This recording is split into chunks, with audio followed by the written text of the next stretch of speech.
we're almost there. I lied yesterday. It's not a flow class today. We are focusing today on the latissimus dorsi. I know it's on your back, but it attaches all the way to your hip bones in the low back, so it can still have an effect on how your hips feel. So I want you to come, you can sit on a blanket if you have tight hips, as always, feels always nice. Have your right leg in front of you. Sit up tall. Place your fingertips, your left fingertips onto the floor. And then reach your right arm up towards the ceiling. So now this muscle goes from your low back, top of your hips, and attaches here to the inside, front inside of your arm. I know, it's a big muscle. To stretch it, take a deep breath in. Use your left hand to push your right hip further down, so that's stable. And then move your right shoulder blades away from your low back and bow over more. Yeah, the other end attaches a little bit to your shoulder blade, so that's why this helps. Shoulder blade away, but keep bowing over.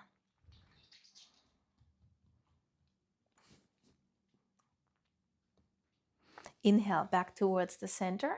Cross your left leg out in front of you. Right hand pushes into the floor. Sit up. Reach your left arm up. Walk your way over. So now again, you visualize the muscle comes from your low back all the way to your shoulder blade. So you move the shoulder blade away from your low back. Look slightly down and bow slightly forward, but mostly more over towards your right. Push your right hand into the ground. Move your left shoulder blade away from your low back. And then come on back towards the center. So we'll keep repeating these actions in different body positions. You can sit down if you have on your heels. If you have knee issues, you can put a blanket underneath. This will make it a lot easier. So I'll show it with the blanket.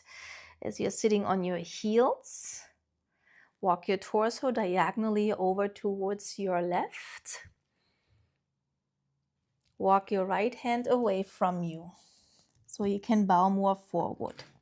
So I use my left hand to keep my right hip close to my right heel. And then again, you move your right shoulder away from you. You can use the floor here a little bit as friction. Move yourself further and further away from your own hip.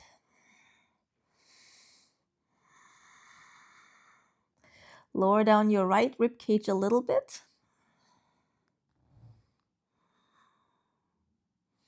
And slowly sit upright for a brief moment. And then bow forward. Get yourself over towards the right. The right hand pushes into the floor to keep your left hip heavy. And then you walk your left hand away from you.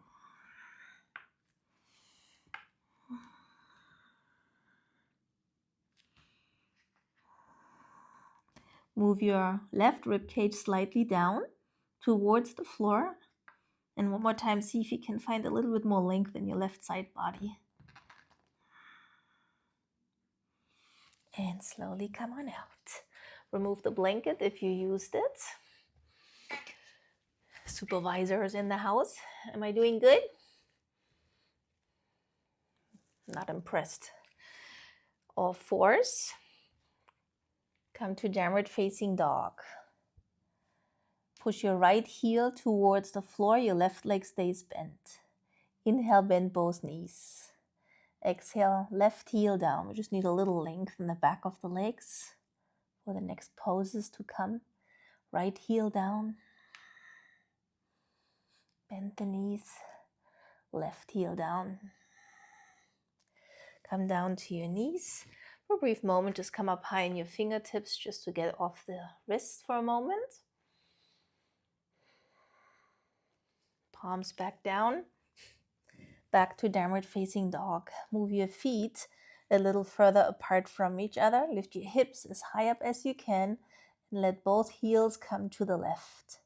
Push through your left arm and move your hips more towards the right. You can even walk your right hand a little bit further away from you to get a full stretch in your right side body.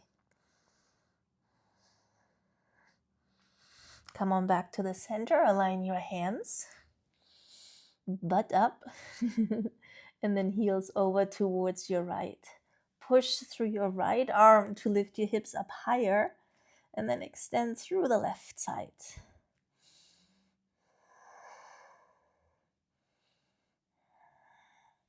And come on back towards the center, regular downward facing dog. Walk your feet towards your hands onto your knees. Inhale, come on all the way back up to standing. All right. Left arm up, feet together, and actively push your feet into the floor. Lift your kneecaps up and engage your glutes. We've learned this a lot, right? And then you're firm again below your belly button. And bow a little bit forward and rotate slightly over towards your right. Pull on your left arm, and then every time you exhale, core strong, and you can bow over a little bit more.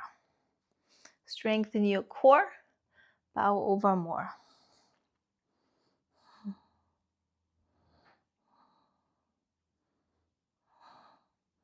Inhale, come on back towards the center, reach both arms up, and exhale, lower the arms down for a brief moment. All right, arms back up, hold on to your right wrist, strong legs, press into the ground, strengthen the core, take your right rib cage slightly forward, and then start to bow over. So on an inhale, focus on the firmness of your legs, and on the exhale, on the length of your right side body. If you can handle more detail, use now the muscles here on your left side, contract them, contraction here to get length there. Inhale, come on back up, and exhale, lower the arms down to the side. You need one hamstring stretch so the seated posture will feel better. Nice. I really enjoy longer classes. If you're interested in longer classes so we can get even deeper into postures, we have a whole community for that. Make your spine long, bow partially forward, lift the kneecap up. As always, firmness around the low back, hands down to floor, and remember you can also use your blocks. Inhale, lift your kneecaps up. Exhale, core engages as you bow more forward.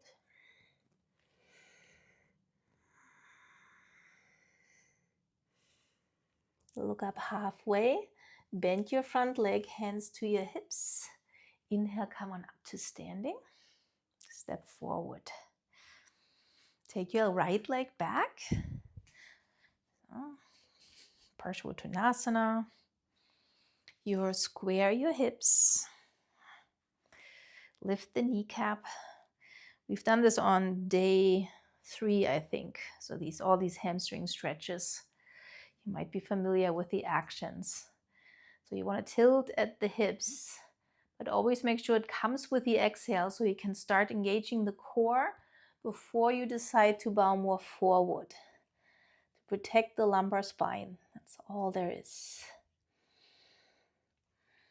And then remember, when the quads are firm, the hamstrings are much more willing to lengthen.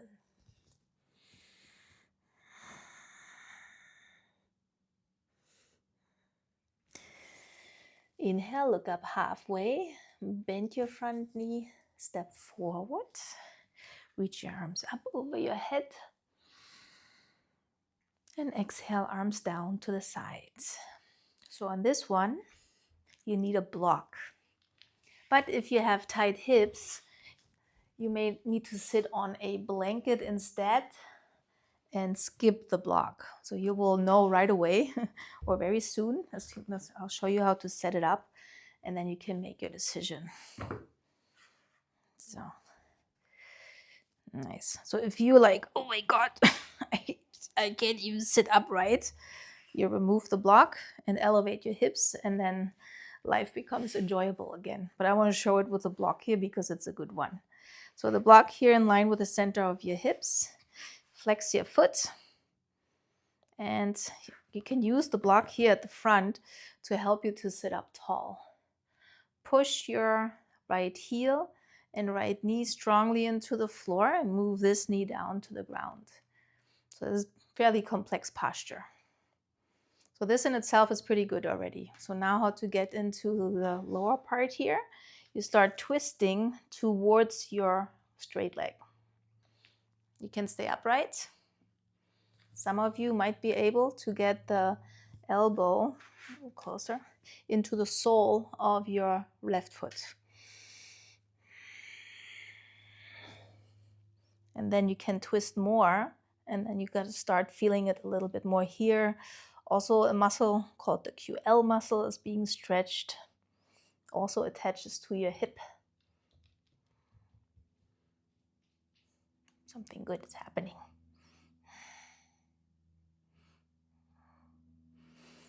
And then slowly release. Remove the block. Take the top of the foot down and aim with your heel towards your left inner thigh. If your hips are tighter, this probably will look more like this. So this is the direction you try to move towards too. Yeah? And then rotate your chest towards your straight leg. Very firm legs. Protect your low back. Get strong here and then reach towards your front leg. So you can hold on to the outer knee or the outer shin, mount of your big toe. So the more you move the knee further back, the more you feel it here on the side body. So it's the latissimus dorsi is being stretched and the QL. When there are uneven in length, in relation left to right, it can lift your hips up, pike up your hips, and then misalign your spine.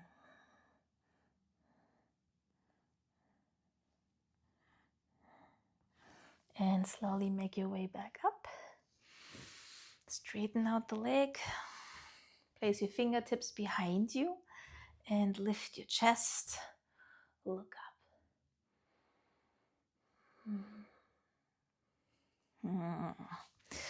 Now this whole shenanigan on the other side. Shenanigans. So now you probably already know, but then one hip feels different than the other. So align with what this side can do, block or not. So to sit up tall, you got to engage the muscles of your legs. Pinky toe side pushes into the block and actively move this knee down. Sit up tall. Progress by twisting your torso towards your left leg. If your body is on board for it, get your elbow into the knee. And I use my exhale so this way the muscles are firm. See, and then there's strength around the spine to make it stable for the low back. And then rotate your heart towards your foot.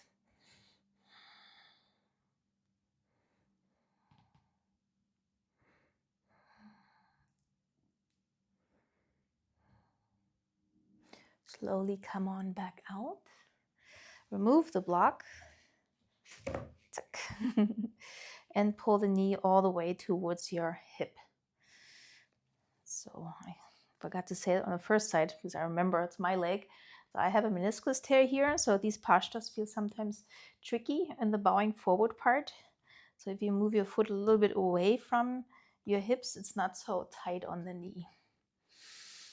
Twist over your straight leg. Hold on to the outer knee or outer shin. So the more you move your hand forward, then you get the length into your right side body. So the hamstrings will be stretched here too, but you feel more on the back of your right side body here.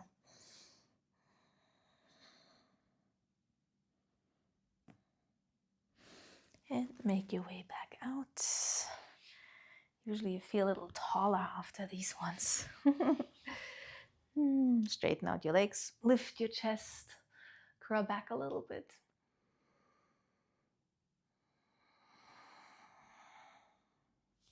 Cross your legs. They're also very calming, at least in my body. I hope that's true for you too. Tall and calm, what's not to love, huh? So one more time, thank yourself. Day 13. Tomorrow we are doing relaxation postures, restorative poses. After 13 days of hard work, tomorrow we get to relax. So thank you for being here again. Namaste.